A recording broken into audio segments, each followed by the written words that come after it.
Desastre.com. Jenny Lorenzo, welcome to Checkitow.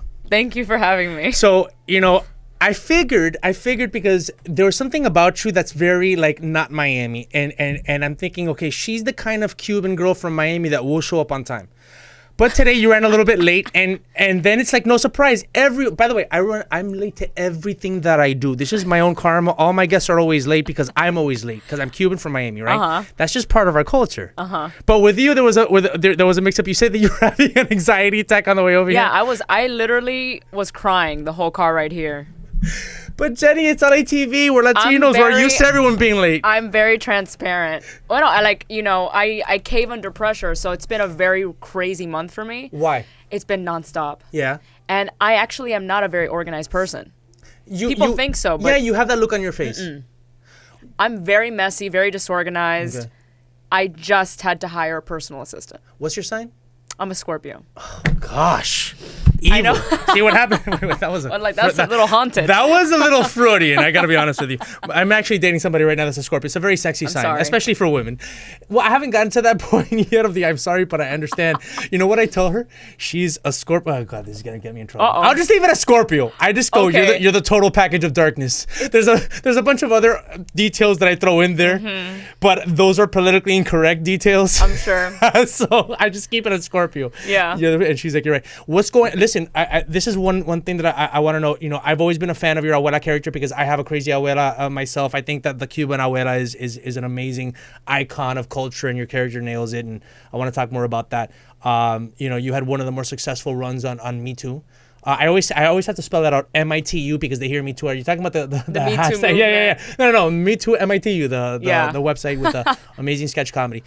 So what's going on now? You have a huge Twitter following. You have these great characters. What's shaping up in the life of Jenny Lorenzo that's stressing you out so much? Oh man, good stress. It's like good stress, yes. Yeah. But for someone with an anxiety disorder, it can be very challenging. Y más que también, I also have a chronic illness. Which is? I have Crohn's disease. Oh wow, okay. Super fun. And so how does that? I'm not even very familiar with it aside from like commercials I've seen for medication for it. How does that affect you, if you don't mind?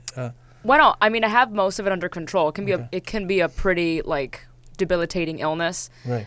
Thankfully, I have it under control. I am a Cuban vegan now. Wow. The vegan That's diet hard. has been, it's very difficult. I miss a lot of the foods I used to enjoy. Right. But it's honestly been a game changer for my health.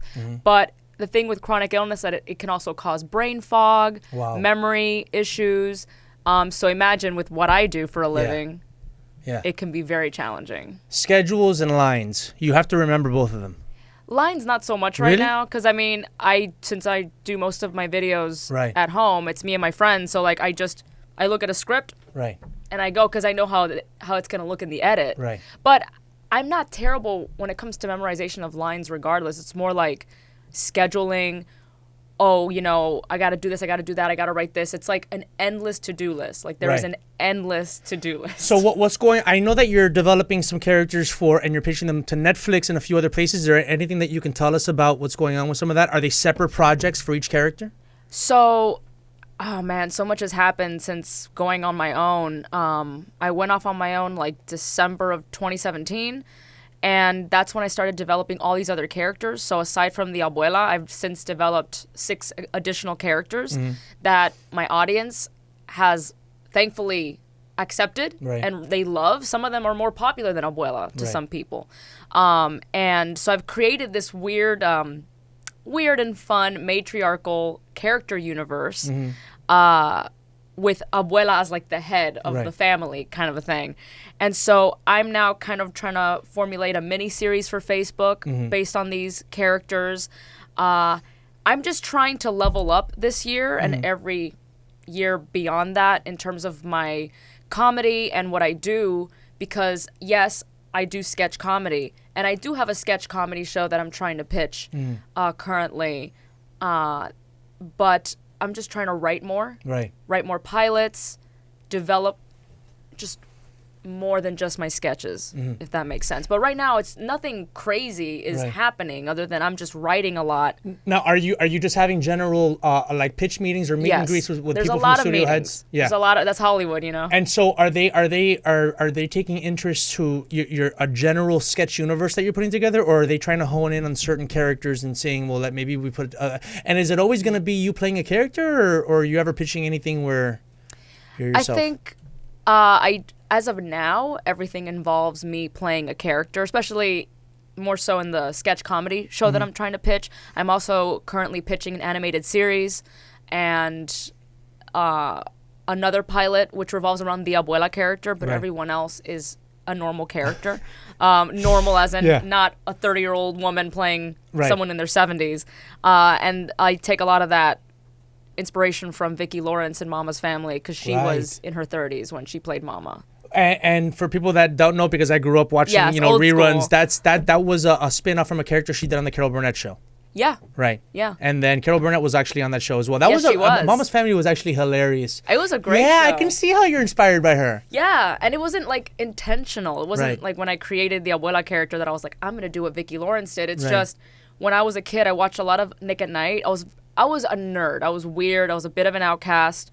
So I guess you're kind of right when you say that I don't remind you 100% of a Miami girl. And you went to St. Brendan. I went to St. Brendan. A lot of my friends went to St. We're going to get into that. Super Miami. But before we get into that, let's get back into some of these new characters you're developing. Yeah. So, I mean, I've seen a lot of your sketches on YouTube. Which are the ones that you say are hitting the most with your fans? Definitely, aside from Abuela, it's Marucci and Laritza. Yeah. And they're like this mother-daughter duo. Right. Marucci's a peluquera, a hairdresser that works from home. Right. And she's not really good at it. She just gossips all the time. And she has her like nail tech, Fidelia, who's like her best friend, who's Puerto Rican, and it's just they're like right. And the whole joke is that she really just doesn't do anything. Right. Like the clients come over and they're in for this like weird, wacky universe, and then Laritza is her like. I haven't pinpointed an age for her. I'm assuming she's 22. Well, you know what? I mean, with Latin, my grandmother, at least on my dad's side, who's more cubanasa, she won't tell me her age. Like, it's going to be her birthday soon, and she just, abuela, ¿cuántos años tiene? And how do you say none of your business in Spanish? No, eso no te importa. Sí, eso no te metes en lo que no. Yeah.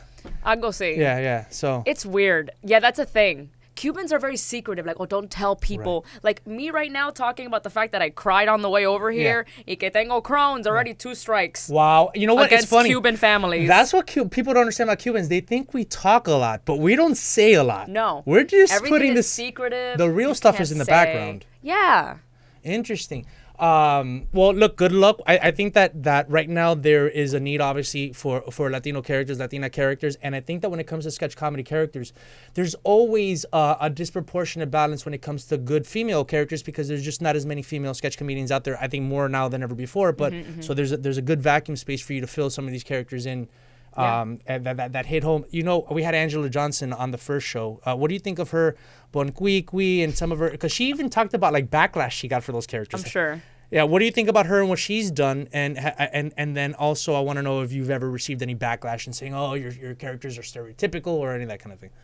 I think when Angela Johnson was on Mad TV, it was a very different time, because then we also had Alex Bornstein, who played Miss Swan. Right.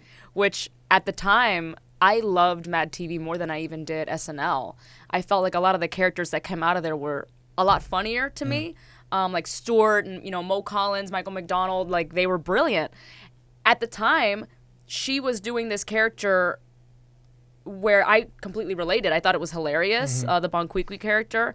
There's a lot of girls like that in Miami, and my friends who play the Chonga girls. I thought she was East Coast before I realized she was from San Francisco. Yeah, I thought so too, because it reminded me more of a Chonga. Right. And I know there's a lot of similarities between cholas and chongas, and it gets confusing. Chonga is more Miami, Southeast, Caribbean, Cubans, Puerto Ricans. Yeah. A little ghetto. Yeah, and it's more about like the fashion and the attitude, right, than it is for the West Coast. As I'm told, I don't know enough to speak on that. But I feel like today it may not be. It's a different climate today, so it's tough to maneuver this character acting space But what about you, though? I mean, do you think that there's going to be somebody that's going to be like, oh, well, that character, offended me because you're typecasting Cuban abuelas in a certain way, or I thought it was going to be like that, and it was like that for a microsecond, because the first time I ever brought the abuela character to such a big platform that had millions of eyeballs was Buzzfeed. Right. But I made the mistake in introducing her in a video where she didn't even speak. You look at me, I'm super white. Right. So it was me and my now fiance, David, who he's not white, but I guess it didn't matter in this case. It was a mini kind of parody on like what old people are doing because Sábado Gigante is no longer on air. Right. So what are they doing on their Saturday night? So it's like them trying to like make out. But since we didn't speak, a bunch of people, and imagine it was at a time where the BuzzFeed audience wasn't used to seeing anything Latino. Right. So a lot of the comments were like, F you, BuzzFeed, is that what you think of us Hispanics? And I was like, uh-oh. I bet you half of those people saying that weren't even Hispanic. Who They knows? just want it. Listen, let's be honest. When it comes to the internet, people like to be keyboard warriors and just have a problem with something. But I bet you to your face, people aren't telling you that. And that's what Angela Johnson said. To her face, nobody tells her anything. To her face, everybody thinks it's funny. But on the internet, there's always going to be people that are like, let me find a reason on the internet, to be upset everyone's with this. being Superman brave, Yeah. you know. Superman, Otto Van Skirrock. But Do you know him? No, He but has a song called Superman. He's from Miami.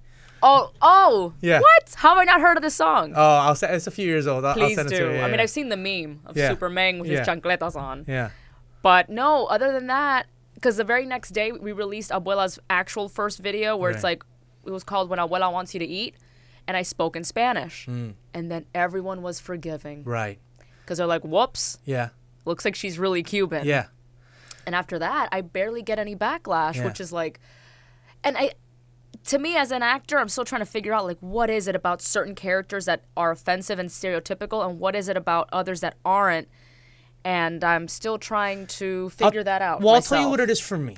All right, because I'm one of these people that I'm as people here in LATV know, I've always been even before this wave, I've always been a fan of stuff that crosses the line by a little bit or toes the line or is in that gray area or maybe is a little offensive and a little shocking. I like to see people caught off guard and but for me, the stuff that there is stuff that offends me, and it's when people are ignorant. If it's ignorant or hateful, but you can make fun of a group of people that is not your group, but if you know them, and it's genuine, and it's like, okay, wait a minute, like if I make a joke, I'm Cuban, and most of the people that I work with and I'm friends with here in LA are Mexican. I've been living with Mexicans for 12 years. I get Mexicans in a way that a lot of people might not if they didn't live here. Then maybe they live in the middle of the country and So if I make a joke, because I go to my friend's party and I make a joke about their family or whatever, being a certain way or talking a certain way or whatever, but I know them and I get them, they're not offended. Now, if I make a joke, look, I'll tell you one joke that this comedian,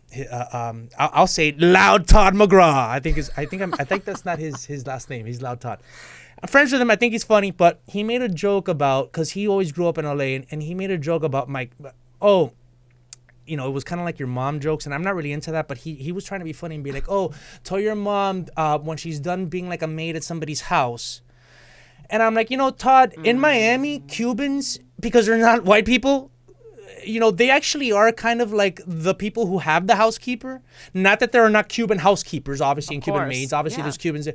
But the Cubans may take up such a large part of the upper and middle class in Miami that joke would fall on deaf ears. It would sound really ignorant. I'm saying? Not that I'm trying to put down housekeepers or maids. I have to explain it, But the point is, like, if you go to Miami and you understand the Cuban dynamic within the city, that's not the joke you would make. You'd maybe make a joke about how loud we are or how late we are. Oh, Cubans if you make that joke. Oh, yeah. Hopefully you don't say it with too much spite. But when you make the joke about like our moms being maids and all that stuff, it's like, it's okay, just kind of like you're doing that. You're just kind of lumping in like every poor Latin immigrant story into we're a lot more diverse, and that's not necessarily the story that I understand. So I found it to be ignorant. I was giving the benefit of the doubt that he wasn't saying it with hate, but it made me angry. But there's ignorance, like you can say something that's ignorant and there not be any hate behind it. It's a little now. What you prove to the people, the BuzzFeed audience, I think, is you prove that number one, you're not hating these characters, you love them, and you know these characters. So if you're making fun of them, it's not from a place of ignorance or hate. Yeah. And that's why I feel like two of my favorite sketch comedy shows that I am so sad is no longer on air, is Portlandia and Key and Peele. Love those shows. And Portlandia they make fun of themselves. They make fun of themselves. It's actually one of the few sketch comedy shows because, a lot of times we talk about living in like a liberal bubble. But Portlandia burst that bubble all the time. Oh, my God. Yeah, it was great. The vegans and the bike riders. From the hippies to the hipsters to the weird musicians. Yeah. Just really awkward artists. Have you been to Portland? I've been to Seattle, which is close enough. Right. But no, I'm dying to go to Portland. I've heard great things about the city. Yeah. I want to go to Portland too. All right, let's talk about growing up where we grew up. Oh, my God. When did you get here to LA? How many years ago? 4 years ago. Okay, so you're past the hump, which is 3 years, which is where you realize, this is where I want to live. Yeah. So you want to live here. You've told your parents, your family, everything. Oh, yeah, they're fine. Yeah, I actually had an argument with my dad the last time I was there because I'm like, I no. can't be in Miami for longer than a week. It drives me crazy. You people drive me crazy. And he's like, and he's crapping on LA. Oh, LA. I'm like, people love to crap on LA. Totally. But people love to crap on Miami too. What was growing up in Miami for you? Because I feel it's very similar because I went to a Catholic school. You went to St. Brendan. I went to Belen. Belen. Yeah. Oh my gosh. You went to St. Brendan. Yep. Where a lot of my female friends went to. Yep. I think a lot of people get the mistake that when they hear, oh, you guys went to private school, that you come from privilege and all that stuff. Gosh. But every Cuban went to Catholic school in Miami. Whether you were poor, middle, maybe. You know what I'm saying? Really. I had friends. So in my case, right, my parents sacrificed pretty much every single penny they made to put me and my sister through Catholic school. My mom barely ever had good clothes for herself. I wore a lot of hand-me-downs, and then my sister wore my hand-me-downs. It is interesting, that dynamic. So I went to school with girls that had Louis Vuitton bags and had a yacht, and like their parents had mansions. Mm-hmm. And my parents never owned a house. Right. We lived in Westchester, this very small Cuban community, and I guess I would classify us as lower middle class. Mm-hmm. And you know how it is. Like you go through waves in life financially. We would teeter into middle class to lower middle class. Like that was always my upbringing. My abuelitos always super humble, low key. They had food stamps for almost over a decade. They didn't have air conditioning in their Miami house. So, and they sacrificed a lot to even own the house that they did. Mm-hmm. But my parents, for instance, never got that chance, was renting. So, it is a thing where you tell people the moment you say, oh, I went to private school, it's almost like they look at you differently. Yeah. Like, oh, well, this person never struggled. Right. It's weird. Yeah, and Miami is a very specific situation because there's probably more Catholic schools per capita in Miami than in other places in the country, and it's because and there's a lot of Catholic schools that are in poor neighborhoods where kids go on. I went to Belen on scholarship for a few years. Yeah. So my parents had me very young. They were 19 when I was an accident. Oh my gosh. Big time. Yeah. Oh my gosh. But all my other cousins, they went to Belen, and my uncles went to Belen. So my mom's like, no, we're gonna put them in Belen, and so I was on scholarship, but then I kind of messed around, lost the scholarship, and then my family, my parents, at that time they started doing better, and my grandparents could lend a hand. But I was one of the poorest kids in the class in Belen, so I had like my Belen friends who lived in Coco Plum and Coral Gables. Oh my God. I got a taste of that, and then I had my friends that were from Southwest and Killian, who were from the neighborhood, who were we lived in condos and townhouses and more blue collar neighborhoods, and there were mechanics on our street, and wasn't. My uncle's a mechanic. Yeah, and I also knew that I wasn't in the most privileged neighborhood, and this is again we're getting to the racial dynamics. I told a line here. Because my neighborhood wasn't all Cuban. Like if you lived in a neighborhood that was all Cuban, it might be a good neighborhood. If it was Cubans and white people, for sure a good neighborhood. Oh, there was a white person on your neighborhood and the rest is Cuban, good neighborhood. But my neighborhood my block was Cubans, Guatemalteco, Nicaragüense. Where was Burden? I was Burden 112th, not 112th and 36th Street. 92nd. Okay, so I lived right behind. Damn, right there. What was the park we all used to get in a fight at? Like when the Columbus kids and the Belen kids would go fight. Not Coral Park. It starts with a C. It was on 36th Street or 32nd Street off of 112th. I just spent most of my time in Tropical Park, bro. Okay. All right. Well, that was another place we'd go to. Tropical Park and the freaking one hill we had in all of Miami. That one hill. That one hill. I know. I don't know where that came from. I want to know the history of that hill. That one hill. For people that don't know, Miami's flat as hell. Flat. And there's this one hill that's maybe 50 feet high in this tropical park that we'd all run. That was the sensation of running. Y la gente se meten ahí to roll down the hill and do santeria on top of that hill. Have you ever done Santeria? Hell no. Are you one of these spiritual people that's like afraid of all that stuff? Yes. That's thanks to my freaking grandma and like my upbringing of like superstition and my grandma used to see spirits. Wow. That's it. Do you feel you see spirits? No. I'm kind of jealous. Are you an atheist? Because you have an atheist face. No, I do not. I'm not an atheist. You didn't go through an atheist phase? No, actually. Are you Catholic? I am non-denominational. Good. So you do your own thing. Have you been getting into the New Age thing now that you've been in California for a few years? No. I mean, I went. Here's the thing. I went to a Christian school first called King's Christian. I went to Westwood Christian, so I did the same thing. So then you know how confusing Baptist, it was. or people that. So it was a Baptist. Yeah, school. it was Baptist. The white people that were there before the Cubans came to Miami, the leftovers of them, much. Southern Baptist schools. Yeah. And it was a great school. Honestly, the educational system of that school was just way better. I was learning computer programming in the 8th grade, and I was typing over 114 words per minute. I actually had a better education there than in my high school. Oh, wow. And I think ultimately it has to do with the teachers. Teachers make the world go round. It doesn't matter if it's private or public school. Right. I think teachers are what make the difference in a student's life and how much you're going to learn. So that was such a tiny school that the teachers really dedicated their time to the kids and really gave a damn. And so, but the funny thing from going back to religion is that, yeah, I believe they're Baptist-leaning Christians. So then a lot of parents that would put their kids in the school, like myself, were Catholic. Right. So then they would freak out when they'd see the rosary hanging from my mom's, rear view mirror on field trips. Yeah. They were very anti-worshiping or like praying to Mary, anti-saints, holy water. So I grew up very confused.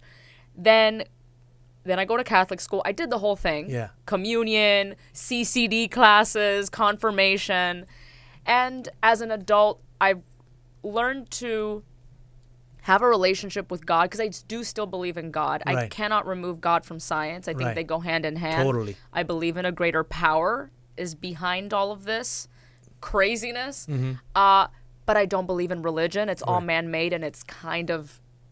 they're institutions. So and this is part of my path. I've been on a spiritual path, especially the past few years of my life. But I grew up rebelling against, religion, and even I didn't rebel against spirituality, but I was calling out the BS. I'm saying, like, I'm reading the Bible in 2nd grade. I'm like, wait, Adam and Eve gave birth to everybody. There's 2 of them, and they had 2 sons. Yeah. Like, I'm not doing them. We're the dinosaurs. What about cavemen? Yeah. What happened? Yeah. Where's that whole thing? It just jumped. So. Yeah. But when I realized, okay, well, you know what? These are ancient scriptures, and they're really not meant to be taken literally, but there is a lot of truth in them. Yes. And so you kind of decipher through the BS. I started learning about other religions, especially when I came here to California. Oh yeah, it's Hinduism very important. And Buddhism, and so I agree with you. I think that you need to. A lot of people get mad about cherry picking. No, you should cherry pick. You should learn about different things, and you should come to your own relationship with, if you want to call it God, consciousness, universe, whatever. So I've actually become more spiritual than ever. Yeah. It was what opened my mind the most was when I was in college. I took an Old Testament class. Ooh. And the teacher was a pastor at a very liberal church, and whoa, it was eye-opening to learn how many times the Old Testament was edited, and the different variations in which God is depicted very differently in each version. Because it's different guys writing the There's thing. different dudes. Of course they're going to edit that crap. And of course they're going to stick in things about, hey, the wife has to listen to the husband, right, guys? God said that. Hold on. Yeah. God, did you say? Yeah, God. So it's like, you can't take it 100%. It's the underlying truth, the underlying inspiration. Yes. And I think that when religion becomes structured, and then you have priests and people, and there's a hierarchy, and they get the answers, and you don't, so you got to go to them, confess your sins, and that's where it gets bastardized. But I think that the problem that I have with atheists is that they'll try to disprove the accuracy of some of these scriptures, or they'll show how religion is, corrupted by man, and they'll say that means there's no God. No. Yeah, it's tough. I mean, I try. I have friends who are satanic.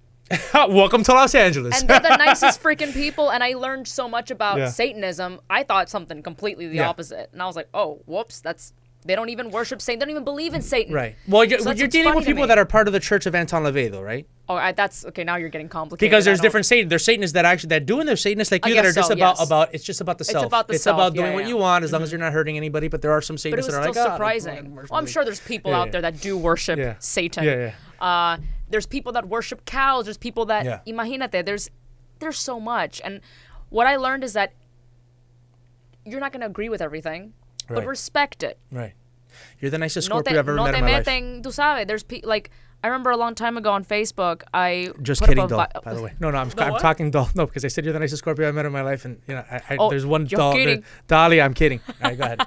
No, but it was, I put up a Bible verse. This was years ago, and I had a friend who's atheist, and he just totally he just mocked me. Yeah. And I'm like, you don't have to do that. I don't mock you for being atheist or agnostic. If you believe in King Koopa from Super Mario Bros. As being the god, Right. I'll be like, okay. Well, the thing about, like you said, science too, science is getting to a place where even most quantum physics people are now saying, okay, not that they believe in some man on a cloud with a staff getting mad when you touch yourself, but they are understanding that there are fields and there might be conscious, because they can't explain consciousness. And they're starting to wake up to the fact that consciousness might be a universal force, and that's the thing that unites us all. There's a lot of this universe that we have yet to uncover, and that's exciting and terrifying. Right. I mean, the ocean is terrifying in and of itself. When you used to get up, going back to in Miami, did you go in the ocean a lot? I did. Were you always afraid of sharks? No, I never went in the ocean fearing animals. Have you been in the ocean here? No. You think it's too cold? It's too cold. It's amazing, though, during the summer, you got to jump in. But here, I'm afraid of great whites, because here you can't see. The water's so murky. That's why I'm like, you know what? I did my time in the ocean. You're so funny. That's okay. What college did you go to? What? College. I went to Miami-Dade College first, and then the University of Miami. Okay. Oh, go Canes. I finished that at FIU. Yeah. I started going off in Tallahassee. I threw raves and then came back down because I was a raver, hardcore, my first couple years of college. This is in 98, 99. A Cuban raver. Well, in Miami, everybody was a raver, even Cubans. Yeah, you're right. Especially St. Brendan girls. But remember, the girls that I know are a little older than you. The 97 through 99 St. Brendan girls were hardcore ravers. Damn. They were just hardcore all around. How did you become an actress in Miami? Because, look, in Miami, Cubans are very extroverted, and I can see a lot of Cubans are coming here from Miami to be actors. I don't see sketch comedians. I know the pair of nuts, you know those guys? Yeah. Other than that, I don't really know too many sketch comedians coming out of Miami aside from you. How did that come about? I don't remember there being a sketch comedy scene in Miami or anything like that. Like, I don't know. I loved playing characters.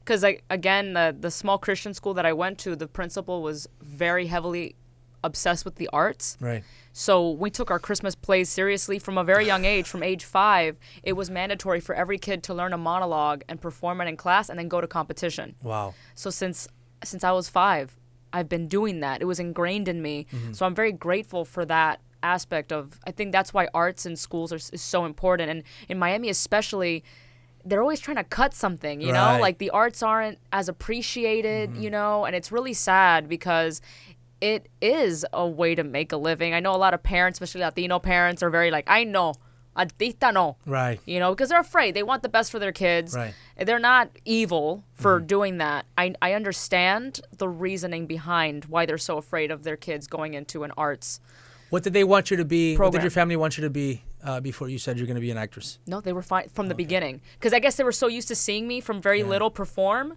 that they were all about it. Thank God. Yeah. And then so you did acting in University of Miami?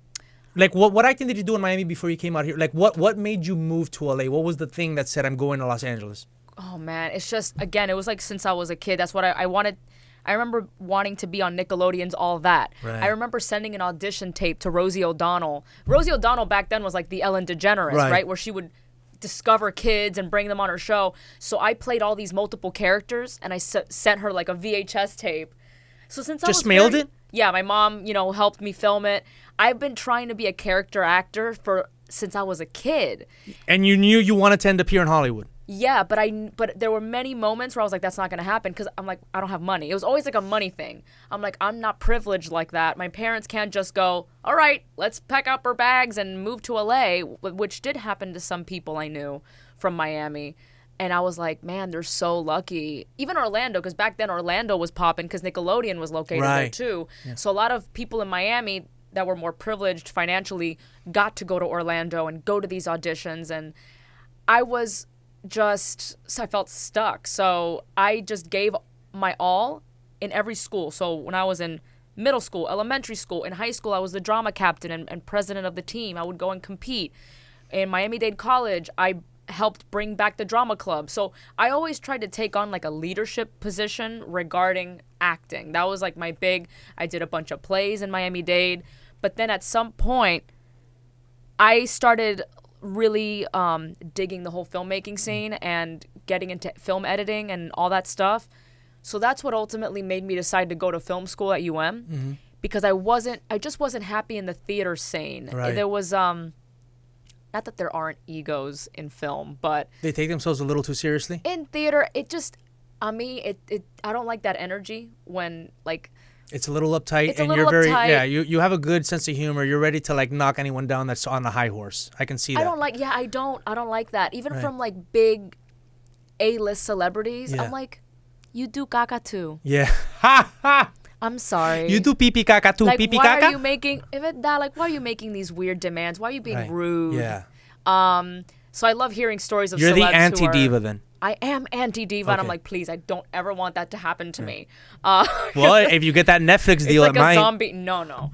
Because you know what? A lot of my friends tend to worry about me because they're like, Jenny, man, you're too hard on yourself. Like, come on, like, give yourself a break. And there's some truth to that, obviously. But you know what? It keeps me humble. And I'd rather be, like, let's say I'll have a video that comes out and it goes mega viral. I'll be on like a cloud, like a happy cloud for like a week. Yeah, by the 7th day, I'm like, oh my God, when is my next video? How am I going to top this one? And I go a little crazy. But yeah, I'm already off that high Right. from that one video. I'm already worried about the next one and how is it going to be better than the last one, and then how am I going to keep improving myself. So I think that's something for most people in the arts to keep in mind, that at the end of the day, this can all go away like this. Yeah. But you have that's how it is. something. This Look, you've industry's developed crazy. you've developed a following, and that's the biggest thing in this town. Like I know. I don't know how this happened. I'm like, but- thank God. How did it first happen? How did you get connected with Buzz? Were you already doing stuff on YouTube? Yeah, I was. That's why I always tell people it doesn't matter if you get 2 views on YouTube. Right. Put stuff out there. Okay. Someone will see you or you'll get a job from it. Because I struggled a lot in Miami after graduating from film school. I was in debt. I had like a car that kept breaking down. Went to UM. No AC. I know. Well, I went to UM on like loans. Okay. Because I was actually accepted to the FIU television program, and then they canceled the program. Wow. Okay. I was like, okay. Yeah. So what do I do? And at the time, Miami-Dade still didn't have a 4-year Right. bachelor's program for film. And I couldn't afford going out of state or even out of the city. Right. Because you know how dorms and all that, Yeah. it's all expensive. So I was like, I guess I have to go to UM. And not like I didn't want to. That was a dream. Right. But I never thought I could afford that crap. And I still can. And I'm still in debt from student lones. Tú sabes. First the student loans and then the house, Jenny Lorenzo. UM is like... But it's at least I've met other successful people in the industry and they're still paying off their loans. Yeah. So I feel okay. But No, look, you've established yourself in the past couple of years in a way that like you've gotten over the first major hump, and they can't take that away from you. Now the second hump is coming up, and that's you getting, these deals with these major people. I hope so, man. And that'll put you over a whole nother level. And it's not even about finances, because I just want to get... It's a brand. It's about being you. I want to create, and my goal since day one of entering film school was to work in television, above all things. It's just we're living in a very blessed time where we can be self-starters and put our stuff out there. So I did have a channel that I worked on with a friend of mine from New York, Rich Cassidy, and the channel's called Aggressive Comics. Right. And I had a segment there. So while I was a dog walker, the Nesquik Bunny mascot, Wow. QC editor at Univision, all these jobs at the same time, like I would come home and I would spend hours putting videos out there every single week. I had many breakdowns, like the one I had when I was driving on my way here. I'm glad we fit in that upper echelon of breakdowns. High-functioning anxiety. Yeah. When me and my fiance decided, okay, we're moving to LA, we didn't have jobs lined up out here or anything. We had savings. And thanks to me putting up all that content for all those years, I got a job at Buzzfeed within the first month of being in LA. And What did you apply, or were you found by someone that I worked applied. there? Okay. That was like, I put it out there, like the secret. I was like, Right. I'm going to work at Buzzfeed. This job is because at the time, Buzzfeed was the only company that I knew of that allowed you to be on camera, behind the camera, write, direct, edit your own content. Right. And that's what I was used to doing. I was like, I really don't want to do just the actor thing of auditioning.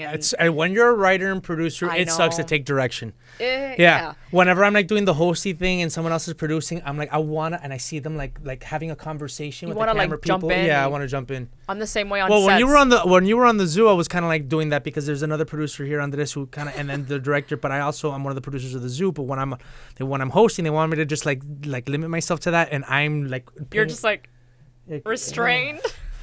I know. But I mean, look, your story is, you're very atypical as a person, but your story is very typical as someone who succeeds in entertainment. Like you have all the milestones and the sacrifices that you've made just are totally in line. So, no, totally. You've paid your dues in a lot of different ways, and you're different than a lot of people. Let me ask you this: when being here for 4 years now, what kind of and Miami's such a, when we leave Miami, we realize what a unique place it is because Miami's so loud and so intense, and there's so many of our people that run it that we think this is the world and we're normal. I didn't realize I had an accent until I left Miami, like in high school for like a debate thing, and all these white kids from Atlanta were like, they were calling us Scarface, like the Belen boys, and like, yeah, you guys have an accent. No, we speak English like you. Our parents have an accent. We don't have an accent. We were born in Miami. Whoops. Yeah, and we were born in the United States. They're like, no, you guys have a Spanish accent. What was it like when you first moved here to Los Angeles? What were the differences you noticed, or that, what's different that stuck out? Well, what I realized, both by living out here and also then doing content for, like, when I was at Buzzfeed and Mitu especially had a predominantly a Mexican audience, was that Latinos don't understand each other at all. Right. One.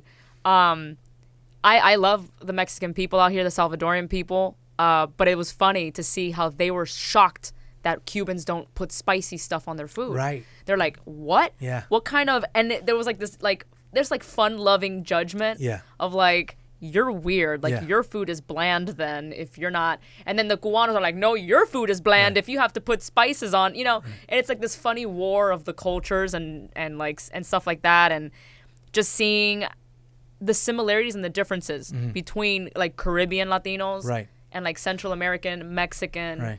Well, Latinos. We have so many races in our community. I know, that's one big thing. One of the things, I have a theory. I've kind of studied Ayurveda. Do you know what that is? Ayurveda is like the healing modality of like Hindus and the India from India, not India from here.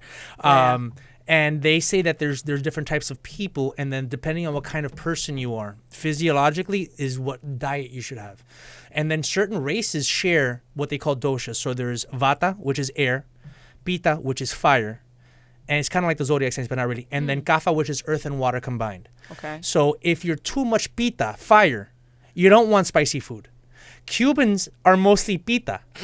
So we don't want spicy food. That's why we need grounding food. We need potatoes, and the only vegetables we have are potatoes and carrots, right? I know, bro. And peppers that are not spicy. That's why I got Crohn's today. That's all I'm saying. Well, okay, so Cubans need to. So maybe you should have taken Ayurveda. They would have been like, no, you're a little bit more vata. You have a little bit more air, earth, and water. And so with Central Americans who have more indigenous blood, they actually want, they're a little more calmer. Yeah. They want more spice to get up. Oh, and that's so interesting. Yeah, and so Cubans need grounding food to calm themselves down. And so that we're very alterados. Yeah.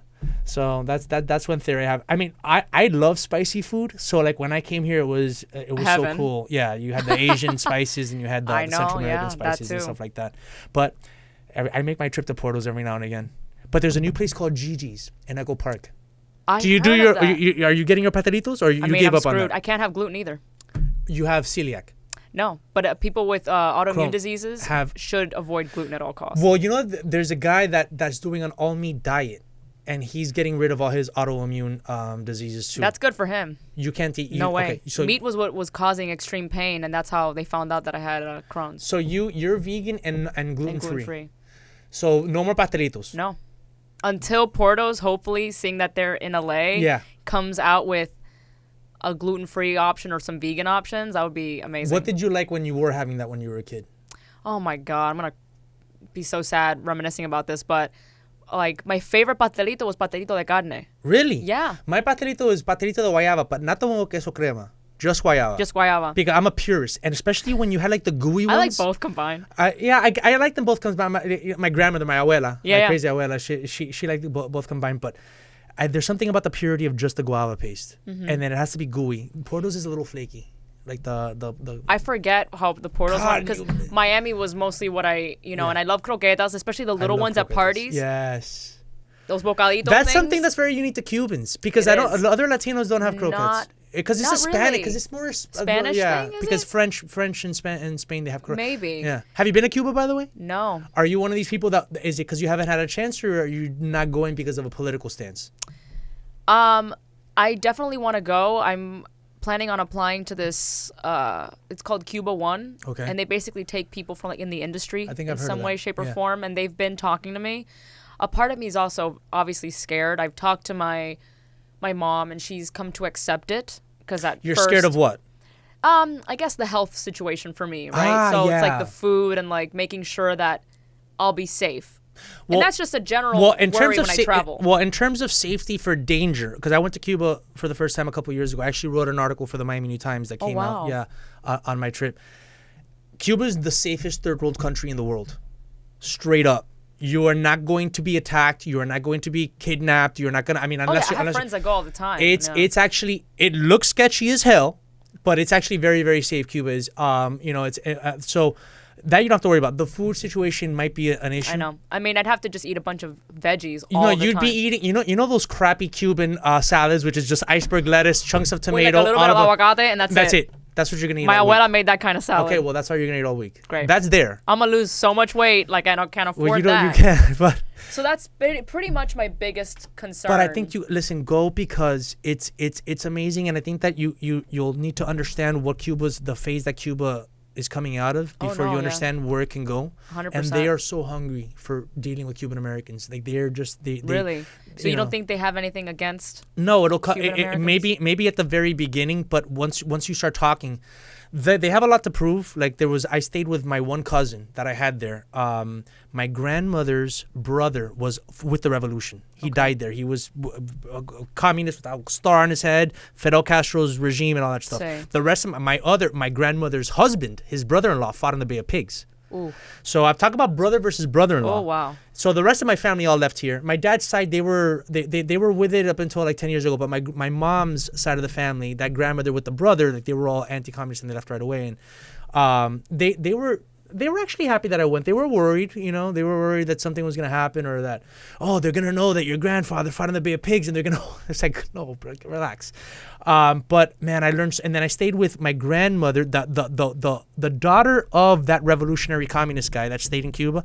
His daughter, I stayed with her, and when she was there to pick me up at the airport, and I recognized my grandmother's face in her face. I mean, as soon as I see her, I recognize her. I'm like, that's my cousin or whatever you want. That's so cool. Her husband was very nice guy, but tried to explain the revolution to me every chance he got, and I didn't want to push back too hard. No.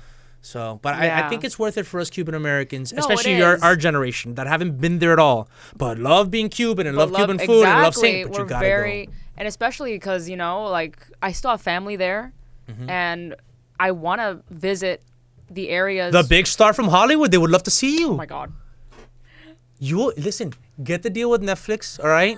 Or Showtime or whoever else you're talking to. I'm adding people.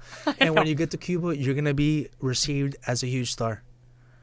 Yeah? Really? Yeah, you show up as the abuelita character and everything. God. Yeah, I mean, the only, aside from the health thing, the only like worry I do have is like some of my audience disagreeing with me going back because of the political situation. And like if you go, it's like there's this kind of unwritten rule, like if you go back to Cuba while it's still under the Castro regime, that you're for the Castro regime or that you're supporting that. And it's like... That's a hard-headed thing. Here's the thing. Number one, you can minimize how much money you give back to the government, meaning you can stay at a private home, you can stay with your cousins, you can eat at I forget what they're called, but they're the restaurants that people open up in their living rooms. Yeah. You can minimize that. And the understanding of your country that you're going to get and the connection with the people who it's not their fault that you're gonna get is worth more than the chunk of change that that is making its way to the communist government, which is already starting to transition. I had to fight that when I went to when I went back to Miami and dealing with that. But what I came back with was way more valuable. And how about this? Some of my friends that gave me the hardest time, they've actually gone back now. Wow. And one of them took his dad because his dad was dying. Okay. and his mom, and he took them back to Cuba. And he was one of the, and he's the guy I mentioned, because I'm going to send you the New Times article. Yeah, I would love to read it. He told me, when I told him I'm going back to Cuba, this guy that took back his parents about 6 months to go to Cuba told me I should punch you in the face. That was his reaction. He was joking, but not really. 6 months ago, he called me. He's like, I'm going to go back to Cuba. I'm taking my parents because they got to see it.